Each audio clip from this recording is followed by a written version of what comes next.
Good evening. My name is Pat Witzel, and I am the buyer and author program coordinator for Magic City Books. And I want to thank everyone for taking a little bit of time tonight and joining us for the next in our series of virtual author conversations. We've been doing this April, and there's no end in sight to the virtual author program. I think we're already booking into April and May. And realistically, with there could be some chances at doing some outdoor programming this summer in person, but that's still very much up in the air at this point. We're going full steam ahead though on virtual conversations, and we've got a great schedule of programs that are coming up in the next few weeks. They're available on magiccitybooks.com, and more being added all the time. And so we've got events with local connections, national connections, books that are part of that national conversation, other things that are just fun diversions to come and join us for 50, 60 minutes and kind of get away from that news cycle. So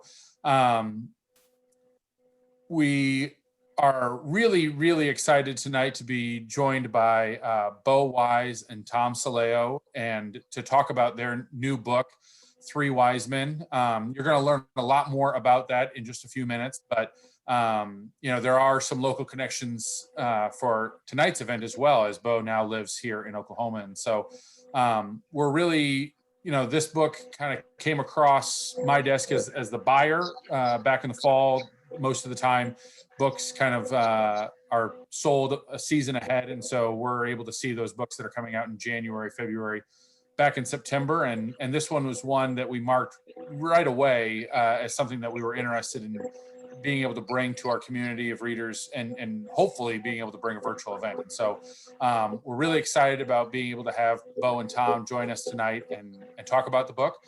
Our moderator for tonight is our good friend Tim Landis, and Tim is the digital editor at Tulsa People magazine, and has talked to a number of authors, both in person and virtually, for us through the years.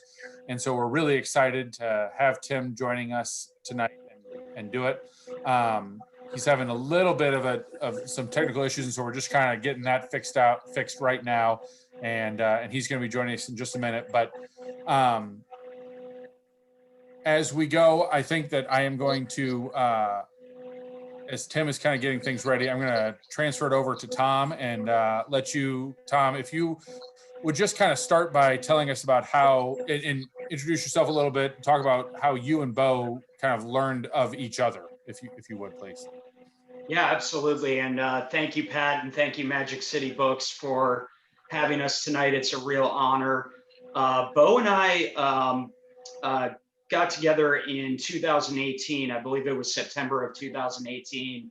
I flew to Oklahoma City, first visit to Oklahoma, really loved it. And we were able to sit down together. But the journey of how we got there is actually pretty interesting as well. A Gold Star wife, I had written about her husband, Staff Sergeant Jesse Williams. She lives in Oklahoma as well. Her name is Sonia. I had connected with her years ago, 10 years ago, I believe. And as fate would have it, Jesse served with Ben Wise, Beau's brother. And it was Sonia who was able to put me in touch with Tracy Wise, who is Ben's widow. And then Tracy put me in touch with Beau. So it kind of all went from there. A lot of different connections to make this happen, but I'm so glad and honored and privileged to have the opportunity to help Beau tell this story of his brothers and honor not only Jeremy and Ben, but all who serve. Okay, can you guys hear me? Yes, sir. All right. Sorry about that, a little bit of technical difficulties there. I am Tim Landis, the digital editor for Tulsa People. I want to thank Pat for taking care of the beginning there. We just heard from Tom, who is the author of the book. And now I want to introduce Beau Wise, who is the subject of the book. He's the one who helped put this together. It's his story. It's phenomenal. I read it in less than 2 days. And the only time I had to take a break was because of how intense it gets.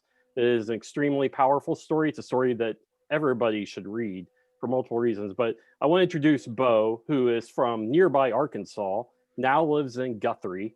Beau, just tell us about yourself, man. Not a whole lot to say. I was first of all, thank you both for having me and putting this together, myself and Tom. And yeah, we transitioned very slowly out of active duty. I served for 12 years. The Marine Corps, despite the non-deployable status, allowed me to stay in the Marine Corps, which was good. Having the brotherhood was very therapeutic for me. So it's a slow transition out, 4 more years of active duty and then 4 more of reserve before, before being, hanging it up once and for all.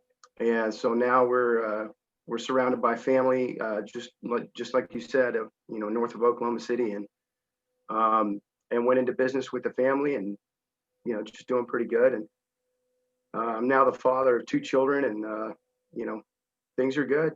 Just trying to keep pushing forward one day at a time. So you come from a very tight-knit Christian family. You guys were very close, even though your age range was different between you and your brothers, Jeremy and Ben. Jeremy was the oldest brother. Then there was Ben. Talk about growing up and what it was like with these brothers that you had in small town Arkansas.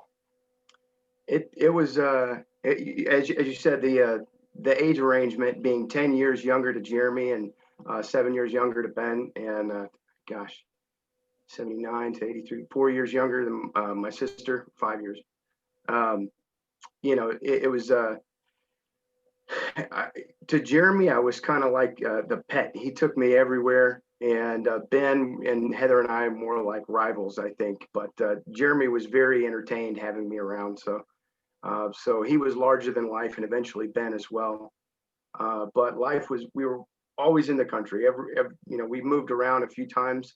My father was a physician and worked in different places, different towns, and so we did move a lot. But everywhere we moved was country. So I'm just kind of a country boy at heart. We all were, Now, when you tell your story, you share a few stories from your childhood. And I want to circle back in with Tom here because this kind of sets the tone for the book and what you guys were like. So for Tom, I want to know from you what it was like getting to know this family and hearing these stories and really being able to go into their childhood, the Halloween candy, all that stuff, or festival harvest candy, whatever you called it then. But yeah, Tom, if you'll just share what it was like getting to know this family. Oh, it's been such an honor and a pleasure every step of the way. Getting a chance to talk with Beau's mom, Mary, one of the sweetest, most compassionate women you'll ever speak with. Just her voice is comforting. And, the moment I talked to Mrs. Wise, I knew the gravity of this story and this subject. And I just wanted to help Beau make her proud and make the whole family proud. But yeah, going back to the childhood in Arkansas, starting out in Hope, a town called Hope, as was made famous in the 90s. You could just see that bond. And something else interesting, Beau's dad, Dr. Gene Wise, was obviously a physician. My dad's a physician as well. So we had a connection there as, I can relate to growing up as a doctor's son myself. So, but you could just tell that bond, growing up in the same era. I mean, Beau talks about them, just the pleasure of being able to play Nintendo with his brothers. And I have those same memories with my siblings and my friends. So it was such an honor and a pleasure to, get a chance to get that window into who these young men were along with their sister before they grew up and started doing so many important things. Now, I'll say that the book it's only about 300 pages, but I felt like I really knew the family. That by the time this book ends, like I just wanted to go give Mary a hug, and I wanted to like call Heather and just send her my thoughts because it was amazing to me to like how you weaved it in this story, the family stories and everything else. It just adds to the powerfulness of it. I read a lot of military and war history books, and you just don't get a lot of books that are like this. So I think it was very unique in that way. Now for Beau, you and I are close to the same age. I think I'm a few years older than you.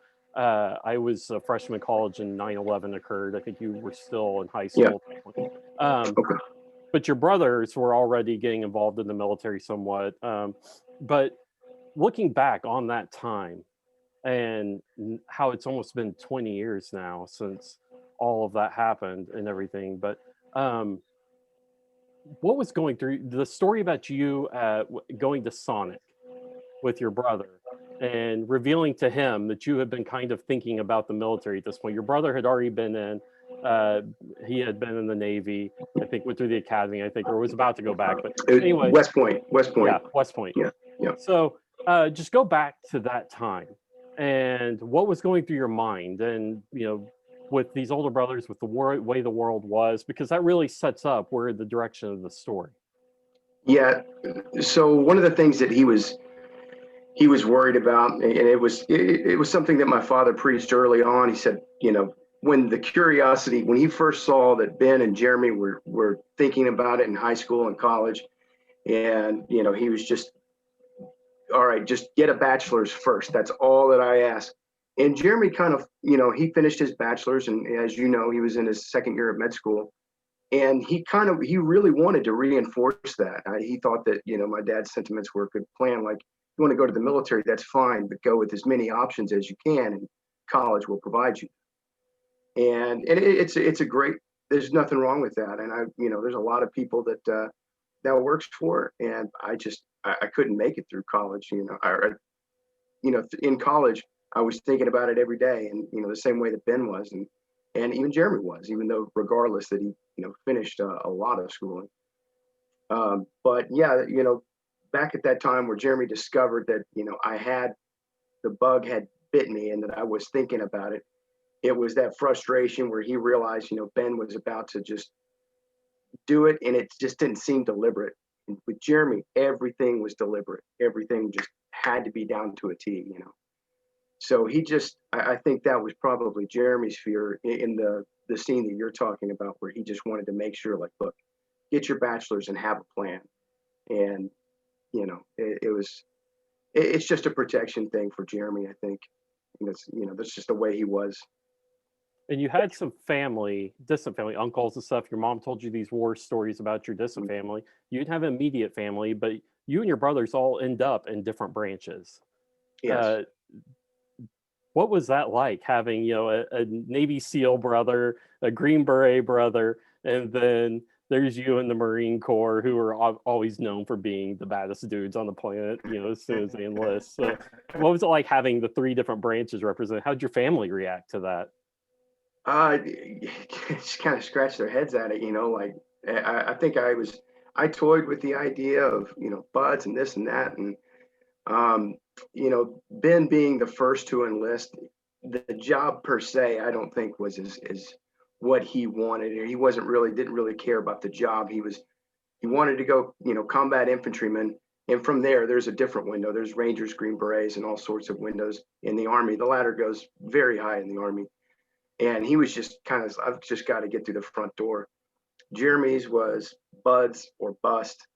And, hearing them, the Navy SEAL and the Army infantryman that was aspiring to be Green Beret, or, Buds Canada, or wherever they were in life, I got so many different things thrown at me, so many ideas. In the military, when I finally got educated, I was thrown so many things at once. It was kind of hard to process. So it eventually came down to, like, what do you want to do?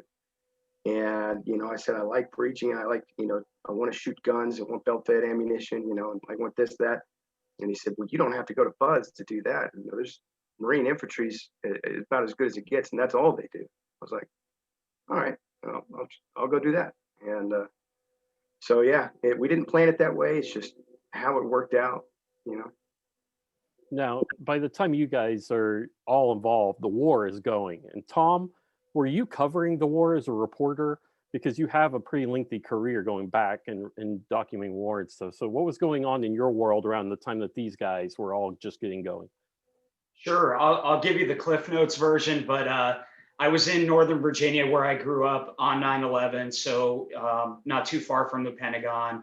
And I actually went down to start my first job in television in Columbus, Georgia, right near Fort Benning, where ironically Ben wound up doing some training later on. And starting my career there in a military town right after 9/11 and seeing the base transition to a wartime environment really inspired me beyond, both my grandfather serving in World War II and my dad was called up for Desert Storm. But that really gave me the first window into what a military family has to sacrifice. And then as I continued my career in television, all through local TV and then some national networks as well, it was around late 2009, early 2010 when I decided that I wanted to go out on my own, launch a blog.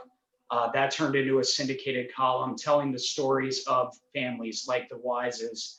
And one of my first columns was about Staff Sergeant Jesse Williams, who was killed only a few years after he served with Ben. And again, that's kind of provided a window into how this book came together. So I just try to do everything I can for the last decade to get as many of these stories out there as possible. So Americans remember that, whether it was 20 years ago or right now at this very moment, no matter what's going on our cable news channels, there are men and women right now in danger, risking their lives apart from their families, sacrificing a lot. And that's part of the reason I think Beau and I wanted to write this book. Now, from here in the book is where we get into the tough stuff. I mean, this is where, Jeremy's story, Jeremy is killed as a CIA operative, and you didn't know that at the time. And it becomes, a big enough story that when I was reading in the book, I recalled when that story, the news broke on that. Right. 7, 8 CIA operatives are killed in action at the time.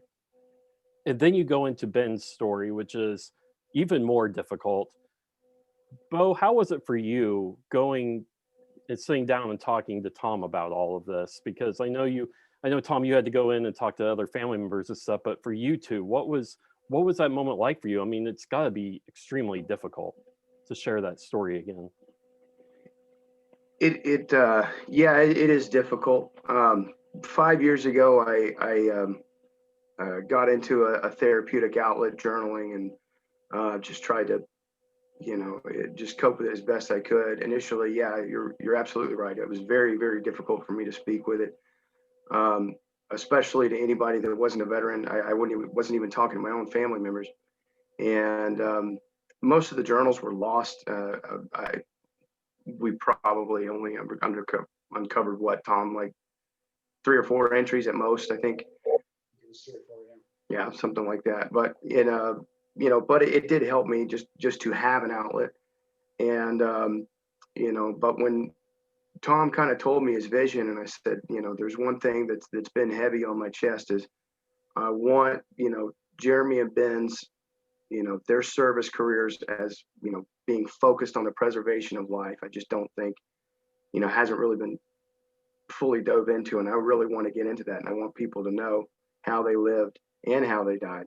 And that was their last act. So, but the more we got into it with Tom, it was easy to talk. And, it's, you can tell that he's just a patriot, and he wanted to tell their story and preserve it as much as I did, I think. And so it just seemed like automatically right off the bat, the right thing to do. Tom, for you, what is it like sitting across from these combat veterans who have seen the worst parts of the world and are trying to relive that and share that story with you, and then relying on you to share that with the world? So for you, what is it like being in that position? Well, first of all, I pinch myself because I feel so fortunate to be talking to men and women who have done extraordinary things, and done it for our country, done it for the man or woman serving alongside them, done it for their families. And my biggest thing, having talked to probably over 100 Gold Star family members over the years, I try to approach every interview, every conversation, every story with a clean slate. I never want to make any assumptions about how someone's grieving, how somebody is processing tragedies. You know, I've talked to moms who have lost their sons a month earlier, sometimes even less than a month. And then I've talked to others where it's been, 10 years in some cases. So I just try to let them know that I'm here to help them honor their loved ones and honor those men and women that their loved ones served with.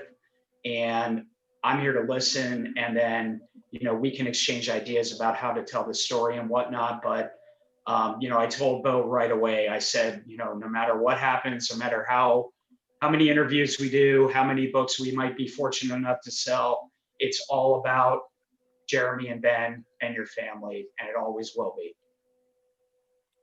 Beau, what was the reaction from your family as you worked through this project and the book started to take shape? And I'm guessing you probably shared a manuscript with them and were working with them on that, but how did they handle this process? Well, I mean, naturally there's going to be a little bit of hesitation. It's ripping open the scab again, and so I tried. One of the things that I just kind of relayed to them, like, look, if I understand, and this is something that I feel like I have to do, and if it's too painful for you, that's fine. And if you can help, that's great. And as Tom said, everybody grieves differently. Everybody mourns differently. For me, it was very, very painful, but it was cathartic, and it was a very rewarding process. And talking to so many Green Beret SEALs, there was things that we learned about Jeremy and Ben that we would have never known, that I would have never known. And Tom would, call me or text me, did you know Ben was doing this? Or did you know Ben, was awarded for that? Or Jeremy did this? You know how many firefights he was in? And I was, no. And Jeremy downplayed his deployments a lot. And so there a lot of that, the kinetic nature of Jeremy's deployments, I didn't know about until we started interviewing Navy SEALs and other guys. So, but yeah, as far as the family goes, it's, some can and some can't. And there was certainly, of course, no judgment or no hard feelings. And it's just, it is what it is. And you got to let everybody heal in their own way. So what is it about the Wise Boys that could make them so, I don't want to curse, so well, badass. I mean, that's really what I was saying. I mean, you had a Navy SEAL and Green Beret who could pick up a sniper rifle and, hey man, nice shot it, and just, go to work. And it's just, what is it about you boys that made you guys that tough? I think just, competitiveness, we're not going to be outdone by the other. I mean, it's very hard to compete with a Navy SEAL. I think Buds is about as tough as it gets, honestly. Those guys all those guys have so much respect from me. But, as a whole, I think that the Marine Corps is the best branch of service overall. Hoorah. But, so just the competitiveness of it, Ben would brag to me like, oh, you guys are still using this or that. And I'm like, yeah, but we still get swords, So it's just the rivalry and the competitiveness. You always want to, just one up the brother. And I think that's probably part of it. And just for me, I think one of the things is just taking a royal beating every now and again, since they're so much bigger than I was, Hey, I will say on our Q&A board, we did get an oorah, written across real big. So there's someone out there listening that yelled it with you. So Tom, for you, what was it like writing about these guys? I mean, these are like some of the best at what they do. Absolutely. And, I think one of the most special things is the way these SEALs, these Green Berets, the infantry soldiers who served with Ben on his first Iraq deployment in 03-04. So we're talking, more than 15 years ago when I was interviewing these guys, and each and every one of them, the way they wanted to step forward and share, not only the rough, tough combat stories, but the funny stuff. And I hope we got enough of that in there, because Jeremy and Ben definitely had a sense of humor, as Beau shared with me as well. And, but, as someone who, sits behind a computer and writes for a living, just the sheer motivation to get up every single day and start at 5 in the morning, 6 in the morning, doing that training, and just going every single day nonstop, and then leaving your families. You know, as you saw with Ben, there was about a 2-year stretch there where he only saw Tracy and his son Luke for, I think, maybe 4 or 5 total months out of those 2 years. So, and then while they're over there, they're still training, they're still staying sharp, they're, you know, practicing their shooting, they're running. And this is in the middle of Iraq and Afghanistan. So it's really just a sense of awe and wonderment that we are so blessed as a nation to have men and women who are willing to do this, and the talent involved as well, where they could have done anything they wanted in life and they chose to protect us. Now, Beau, you spent time in Afghanistan. So what was it like for you when you went over there? Because did it meet any expectations you had in your mind when you see these mountains and the valleys and everything? Like, what was it like for you? It didn't meet any of my expectations. Mind you, when I went, you know, all that I heard about was Iraq, you know, so I was expecting more urban terrain, but even, you know, northern Afghanistan, like Kabul is probably, I would imagine, is probably very similar. I've never been there, but we went to the heart. The Marine Corps was focused on the heart of Pashtun country back then. So both of my deployments, as you know, were to Helmand, and you know, every building where we were is made out of mud brick. You know, they stop 50 cal slap rounds. It's amazing what Earth can stop. The ballistics can't. But it's I don't want to be insulting to the Pashtun culture in any way. It's just very, very primitive, very conservative. One might call it the Amish of the Muslim world. It's very, very conservative, and they don't believe in a lot of technology and things of that nature. So you know, it was just poppy fields, and the mud brick compounds was pretty much all that I saw for 7-8 months, both tours. So yeah, not what I expected at all. Something that stood out to me was I didn't realize how often you guys would go from a war zone to, you know, R&R or wherever it was, where you would end up in Hawaii or, you know, Washington, wherever it was. But you guys were bouncing. It seemed kind of back and forth quite a bit there. How do you handle that with your mind when you're switching zones like that? You know, when I got to 3rd Marines, they were coming off of a pretty taxing 7-on, 7-off deployment cycle, 7 months deployed, 7 months home, and they rewarded us. Well, I got part of the reward without having to pay the price for it because I wasn't part of that cycle. But we got a very relieving 7-on, 9-off deployment cycle. And for me, it was kind of easy to decompress once I got back. It's just, you know, like we talked about earlier, everybody deals with stress and grief differently. When the second I was stationed in Hawaii, I was stationed in Kaneohe Bay, and the second the wheels touched down in K Bay, deployment was over for me. You know, that's it. That's just the way that I'm wired, I guess. And Ben, who I'm more like than Jeremy. You know, after Jeremy's, you know, funeral, we get done, we go back to Afghanistan, and we come home again. And, you know, we're in Tacoma walking down the street, and like we're going to our favorite German Euro pub called the Swiss. And I'm like, man, I'm going to get pretzels and, you know, bratwurst or whatever.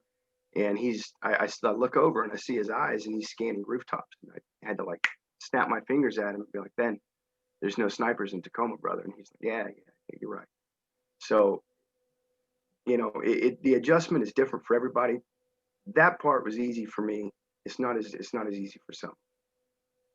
Tom, what stands out to you when you're writing about this generation of soldiers? That, you know, these are soldiers who have been through a 2-decade-long war now, if they've been a part of Afghanistan, and it's an entirely different war, different military than what past people, the Vietnam veterans, the Korea. So what really stands out with this generation to you? Well, I think the fact that this entire generation is made up of volunteer warriors, and of course that takes nothing away from the previous generations, but The fact that they volunteered and so many volunteered after 9/11, knowing almost certainly that combat deployment was on the horizon. If I can use an example, I think it's fitting because tomorrow is the 9-year anniversary of Ben's passing. And if you look at what Ben did, starting in November 2003, I mean, he joined before 9/11, but then November 2003 goes to Iraq. Then 5 years later, he starts deploying as a Green Beret, 3 combat deployments to Afghanistan, including 2 after losing his brother, and also getting married, having a son. Just the level of sacrifice that that takes to deploy that often. And also another thing, and this is something I've learned throughout the writing process, books and columns, is it's not just those combat deployments. I mean, Ben went to Thailand, he went to South America at one point, and this is in the middle of his Afghanistan deployments. So, imagine trying to, help out your spouse with the kids and do the things that you want to do when you're gone that much. But as we made sure to put in some, and I thank Tracy so much for letting us share these, but we made sure to put in some text message exchanges and AOL Instant Messenger, if anyone remembers that, exchanges between them, just so people could understand what a military couple goes through during these deployments, and especially multiple deployments. And it's not just Ben, it's not just Jeremy, it's not just Beau. Millions of people have done this since 9/11, and I think we owe them all a debt of gratitude. I wrote a story this past November. I spent time with a group of veterans ranging from World War II through Afghanistan and Iraq, and they meet weekly here. They have been trying to put in a Gold Star Family Memorial here in Tulsa. And so as part of that, we went up to Olathe, Kansas for the unveiling of one and got to see Woody Williams. He spoke, he's the Medal of Honor winner, the first Medal of Honor winner from Vietnam was there. But the thing that struck me was the families. And there was a series of them that got up and shared stories. And they're just rattling off these stories of their kids or their siblings or their spouses that they lost, and they're all around my age, around all of our ages, of course. So the Gold Star family stories are, I think, and that's what really stood out part of it for me in this book, was that it's extremely important. And I do think we've done a disservice to those families and not recognizing what all they go through. Because when you read this book, I mean, you feel it with like what Mary went through and what Heather went through, and Tracy and Dana. And the kids won't even know, but it's incredible to me that that we don't do those stories. So for both of you, what does the Gold Star, and I know, Beau, you are a Gold Star family member, so what does the organization mean to both of you guys? Because I know you spent time writing about it, Tom, and you are a Gold Star. It's been pretty humbling that I haven't gone to some of the events, but as many of the events as my parents, but my mom has been to a lot of banquets and both sides of the aisle, politicians and generals, everybody is attending, and it really is humbling, the support that I've seen come to the family over the years, from Secretary Panetta, General Amos, the commandant at the time, and one after another. It means a lot, and I can tell you, it meant a lot to them. And I know that sometimes you don't want to rip the scab off, but sometimes you want to celebrate your loved ones, and you miss them, and you like seeing them honored. And I know that it meant a lot to them. So on behalf of the entire family, to the Gold Star community, thank you. And I really can't say enough about it.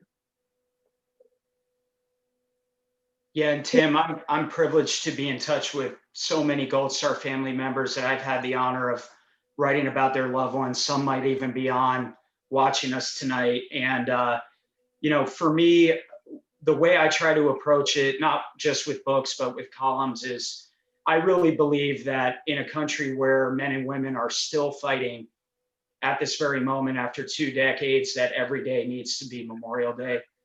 Memorial Day is important. It's extremely important to teach our children what Memorial Day means and to observe it appropriately. But I really think that, part of me is almost glad that this book came out in the middle of January instead of May, because it's a chance for us to remind people that, for a Gold Star family member, the calendar never stops. It's always there. It keeps going. Beau, you know this better than anybody. And I just hope that we can do a better job as, civilians, do a better job of reminding our fellow Americans of what these families have sacrificed. Can you guys, am I still on here? My screen froze up. I just want to make sure I'm still going. I can hear you, but I don't see you. Weird. Okay. And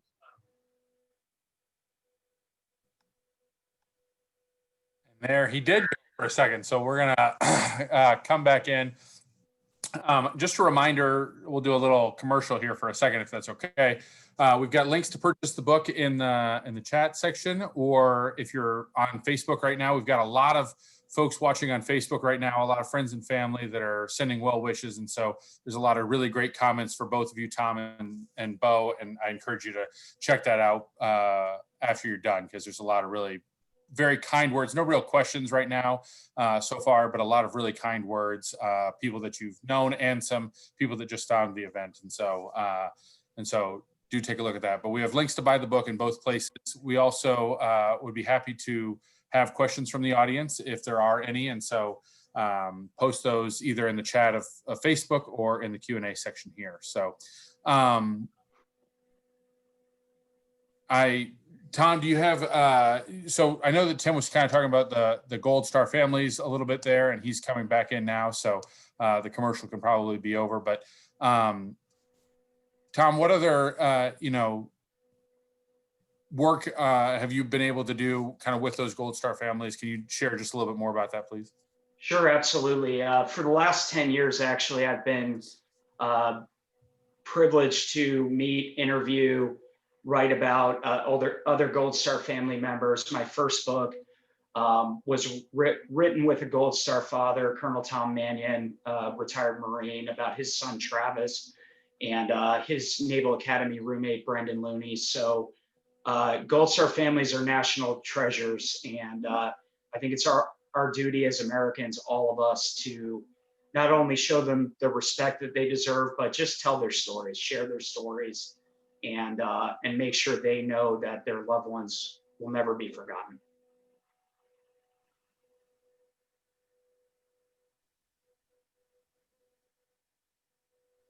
Okay, I think I might be back.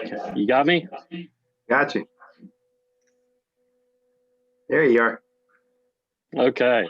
So, Beau, okay, great. Sorry about that. I don't know what is going on here. I was going to thing that you went through with war, with losing your brothers, you kind of touched on towards the end of the book, some of the mental stuff that you were going through. And I just wonder how you mentioned the therapy that you started 5 years ago, or whatever, but how have you taken care of yourself and dealt with some of the stuff that comes with all that you've seen and been through?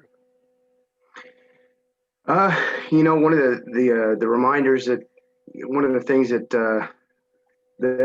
I've had is I just keep remembering that, through all that Ben went through, that he fought for 6 days, and every physician that was around him would have told you that he shouldn't have lived for one, and he fought for every single breath. And it was just been kind of one of the things that I've carried with me as, if Ben can fight, I can fight.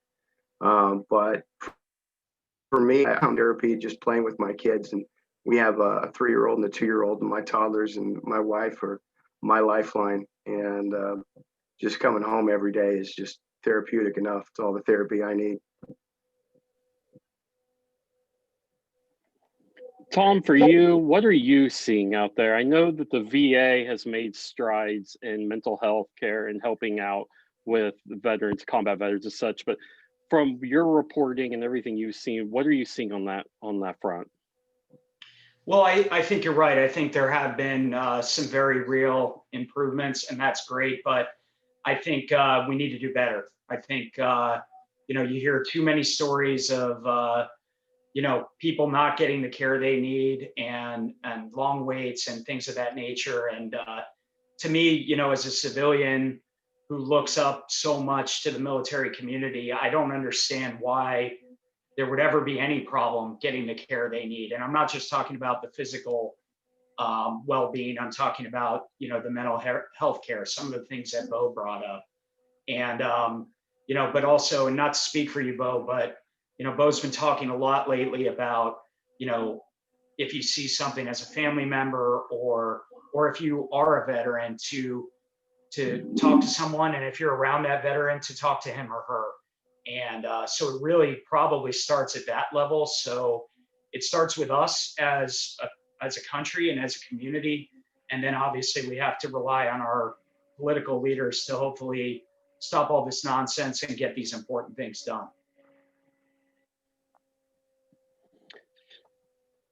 Beau, for you, what now? Like, what are your goals? I mean, the book says this is your first book, so I'm wondering if there's going to be more books. Like, did you get a book writing and author bug and you want to do some more?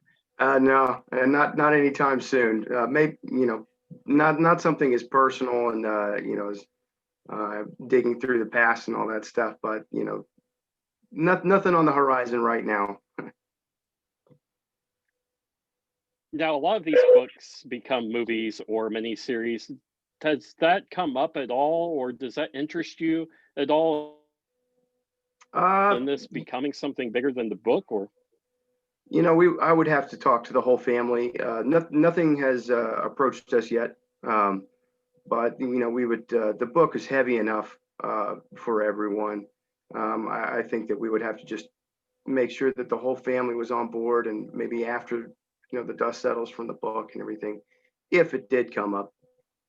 But in the meantime, it's grieving all over again and kind of digging back into the past for any family member that is reading the book. And I've encouraged discouraged some family members, like, I really don't think it'd be a good idea, and just based off of what they've told me. So but if the family ever came to a point where they were comfortable with it, I would entertain it.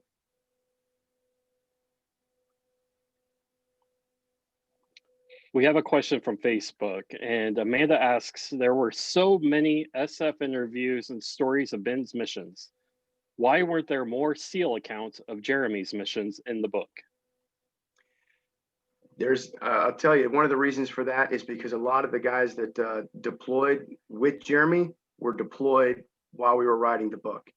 And, it's just the nature of the beast. The majority of Jeremy's guys are still active, and, they're coming and going, and just getting in contact with them was very, very difficult.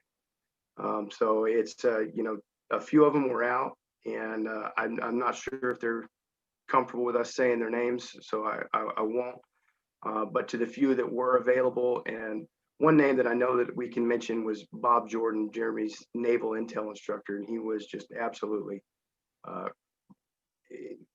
the book wouldn't have taken the shape that it has had it not been for Bob Jordan. And Tom could tell you, it was really frustrating with the deployment cycles, but it is what it is. And I think the second thing was due to the secretive nature, perhaps, but we just kind of shifted with it and got what we could and tried to put as much together as we could. But that is a good question, and that was a frustration for me at one point.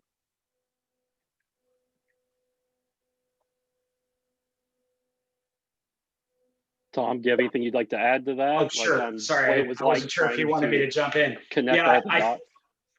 I think Beau summarized it really well, yeah. And that is a great question. I remember one specific phone call. I won't say what country this SEAL was in, but he called me from a combat zone, and we were able to figure out, the logistics of how to actually talk to each other. And I'm so grateful that he did that. There were other calls as well from, some current SEALs and a few former. And I just, the ones that we couldn't speak with, it wasn't because they didn't want to. I don't think it was just impossible because of their duties. And we want to thank every single Navy SEAL and Green Beret and soldier who talked to us throughout this process.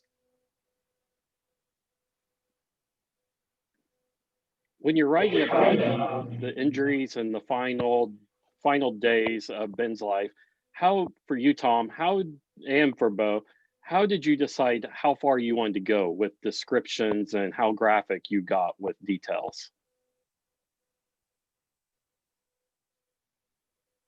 Beau, do you want to start there? Sure. This was there was a few sections where Yeah. I had to step back completely, and I think that this was one of them. I think that this is where and this is how I know I got the right co-author, you know, as if I didn't know before. But when I told Tom, like, hey, Tom, you're going to have to take the reins here.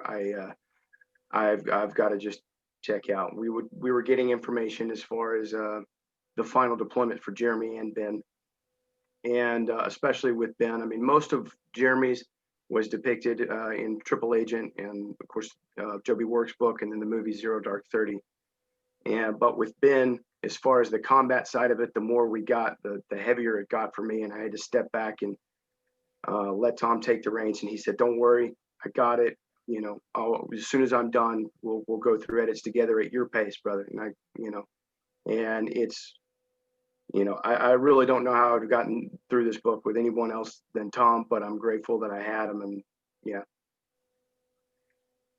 Thank you, Beau, for trusting me and Absolutely. especially sitting here on the eve of the 9th anniversary of your brother's passing. We're obviously praying for you and for your sister Heather and your mom Mary, and then of course Tracy, Luke, Ryan, and Kalen. I've written about a lot of tough things in my career, and every time I write about a fallen hero, it's difficult, and especially in the form of a book. These chapters dealing with the latter part of Ben's final deployment and then the end of his life, I've never been so moved and so proud to have been a small part of a piece of writing as I have those chapters. You could even I should name Kevin Flake, one of Ben's fellow Green Berets. He was shot himself on that deployment as Ben prayed for him on top of a mountain as Kevin was medevaced out. And then you can only imagine how Kevin felt when he got the call that Ben had been shot a few months later. And then of course that Ben passed away. But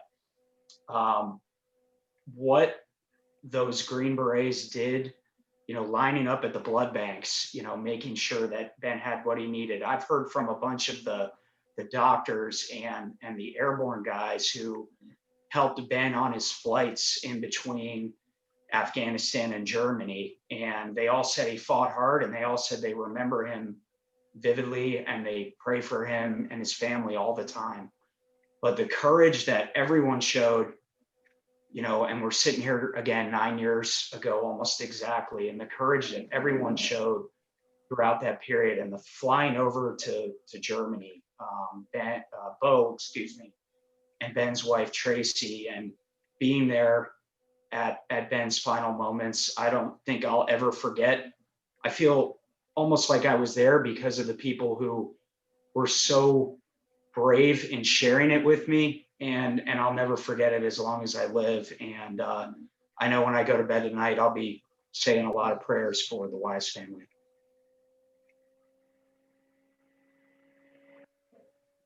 Yeah, that was it was a very difficult part of the story to read. And there's actually a book written by Elliot Ackerman, who I believe was a Marine, also, called Waiting for Eden.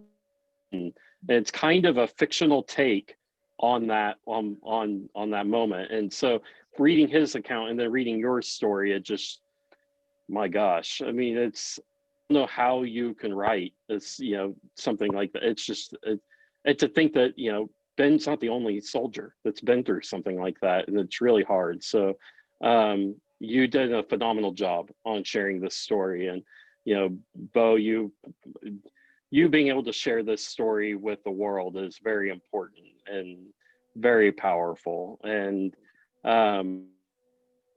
I really just hope that you get the reception you deserve for it. What's next for both of you? I know I joked about the book writing and stuff, but what do you guys have on your plates right now? Well, we've got preschool coming up. That's going to be fun. Hopefully a quiet life, I think, for the most part. And just, doing the family gig, man. That's pretty much it for me. Well, Yeah. for me right now, obviously every day I'm on dawn to dusk on social media trying to spread the word about Three Wise Men and get the story out to as many people as possible. Actually do have another book proposal out there right now for hopefully my next book. It's about a female Marine, actually, and really have high hopes for that. But right now the focus is all on Three Wise Men and making sure as many Americans as possible hear about Jeremy, Ben, Beau, and their loved ones.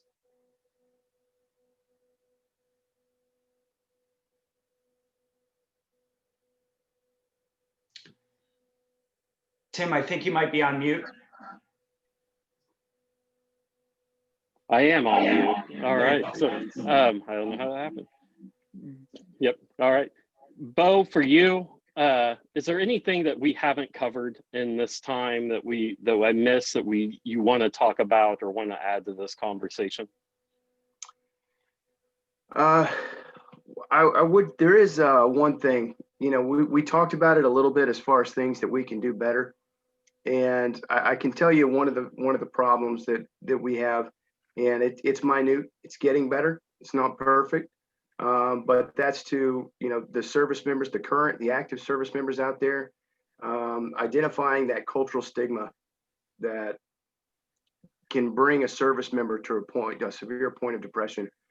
And what it is no one wants to be the guy to drop their pack on a hike. No one wants to be the guy to fall out, or the girl or the guy to fall out. And because of that, it can cause people, to suppress things, and it's just a culture that strongly promotes holding things in.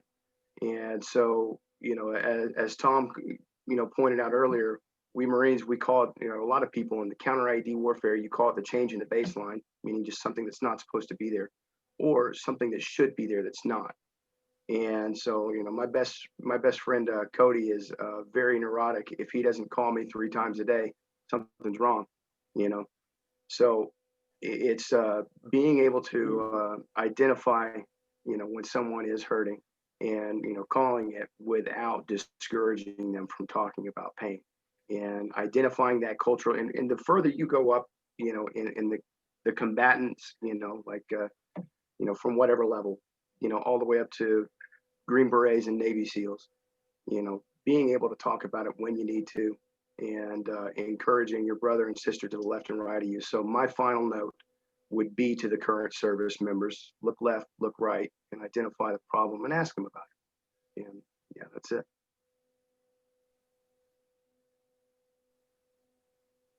Tom, anything you'd like to add? I just want to thank everyone, and especially, like I said before, Beau, Tracy, Mary, Heather, the whole family, all the Green Berets, SEALs, and soldiers who were willing to talk to me, and to Beau as well. I just want to say thank you for your sacrifices, your service, and I hope this book does it justice, and also, awakens people's attention to, hey, this isn't over yet. Just because, and it's wonderful that thousands of troops are on their way home, but there's still thousands there, and we got to keep that in mind and keep their families in mind. And again, no matter what's filling our TV and smartphone screens, they're still over there doing their duty, and I hope we'll all keep that in mind today and every day.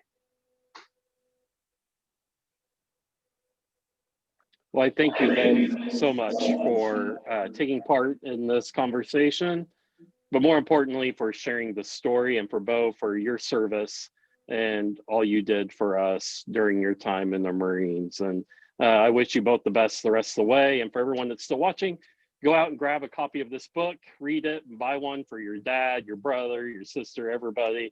And make sure you have a book club, enjoy it during this while we're still in the pandemic and you're quarantined. So I appreciate you both so much, and good luck the rest of the way. Thank you, Tim. Thank you, everybody. Thank you, Tim, so much, and Magic City Books. Thank you. Take care. Thank you. Bye.